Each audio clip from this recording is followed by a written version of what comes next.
Hugh Hewitt, joined now by United States Senator Tom Cotton. Good morning, Senator. Hey, Hugh, it's good to be on with you as always. Well, I just talked to Brian Hook, Tom Cotton, your buddy, senior policy advisor on Iran. He walked through the revocation of the nuclear waiver for the Fordow site yesterday. How long do you think we should continue the waivers for the other three nuclear sites inside of the Islamic Republic of Iran? I wouldn't take very long, Hugh, but first let me commend the president and the administration for revoking that waiver and also all the other many steps they've taken that is so different from the Obama-era policies towards Iran. You can see that on display just over the last few days. We have witnessed mass protests in Iran over the terrible state of their economy and the crackdown by the mullahs. And we have an administration now that is supporting the Iranian people and their aspirations for living in freedom with basic needs provided for, as opposed to what the Obama administration did in 2009, the last time you saw protests on this scale. So I commend the administration for their Iran policy, and I support the decision made yesterday, and I hope that we'll revoke those other waivers soon, too. Now, I asked Brian Hook, what are we doing differently from 2009 when the Obama administration, led by the president at the time, stood aside and the Quds forces and the Iranian Revolutionary Guard mowed down people? His answer, pretty much everything. Are we doing everything we can right now, Senator Cotton, in your view, to assist the people of Iran to get their freedom? Well, that's a pretty good description of the differences between the Obama-era policy and the president's policy. And let's not just focus on the protests in Iran either, Hugh. Let's look at the protests in Iraq and Lebanon.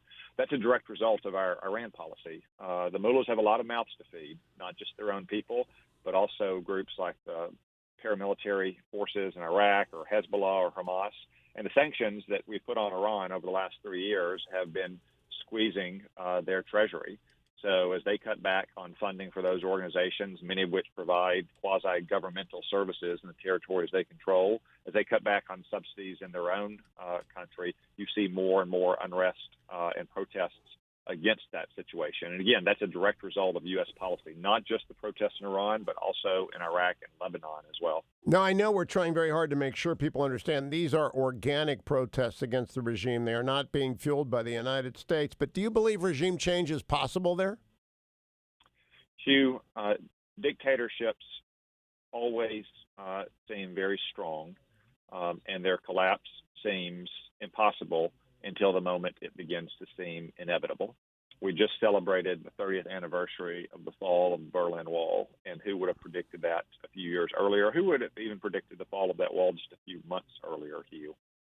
So I know that a government like Iran that's been around for 40 years, from the outside looking in, it seems incredibly strong and stable, but dictatorships always seem strong and stable until the moment when the weak edifice becomes exposed, is increasingly becoming exposed in Iran and in their drive for hegemony all around the region. Now, Senator Cotton, I asked Brian Hook, and he demurred about the ability of the United States to disintermediate the mullahs from their offshore money. If we have that power, ought we to impoverish these dictators and these tyrants? Hugh, I will say that we ought to take every steps we can to ensure that the Ayatollahs are not benefiting from their reign of terror throughout the Middle East and oppression of their own people. Not only is it the just thing to do towards them, but it also will bring a stable, just, and lasting peace to the Middle East sooner than the contrary policy. Hey, last question. Our European allies, I asked Brian Hook about. He thinks they're getting on board.